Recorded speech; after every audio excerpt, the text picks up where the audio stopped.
Distinguished members of the media, very good morning. I have just briefed the Security Council on the situation in Yemen, fresh off my visits to the region, including Saudi Arabia and Oman. Tensions have been simmering across Yemen, and dramatic new developments in the eastern governorates are turning up the heat.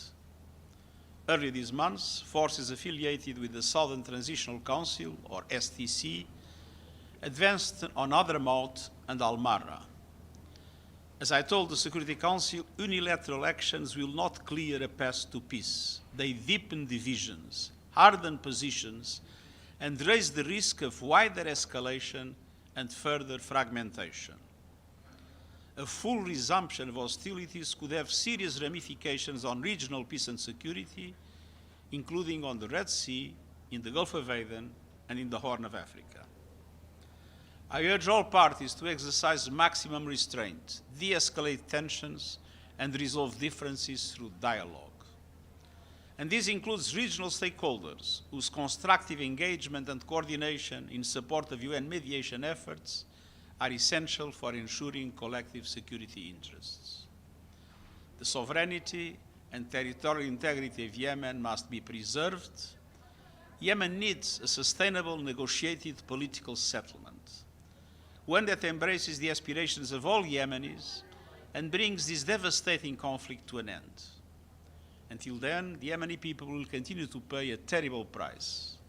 Nearly 4.8 million have fled their homes, and 19.5 million need humanitarian assistance. But our efforts to support them face tremendous challenges. In Houthi-controlled areas, the operating environment has become untenable.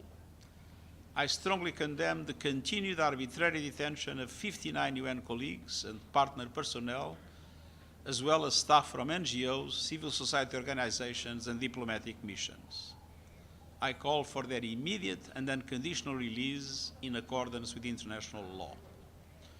In recent days, Houthi de facto authorities referred 3 of our colleagues to a special criminal court.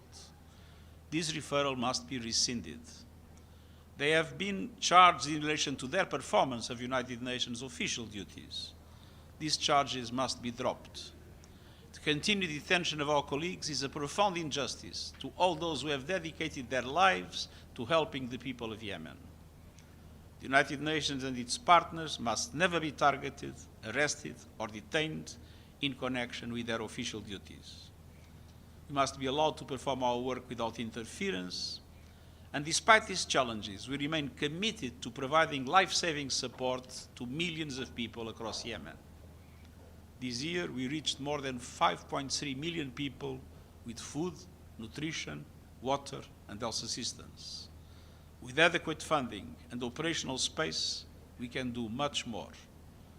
The Yemeni parties have come close to peace before, during the 2022 truce and commitments agreed in 2023.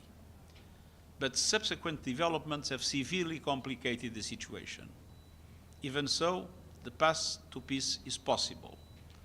And the United Nations remains committed to supporting the Yemeni people along this path. And I call on all parties to engage constructively with my special envoy, prioritize dialogue over violence, and avoid any unilateral actions that could inflame this fragile situation. The people of Yemen demand and deserve peace. Thank you. Thank you very much.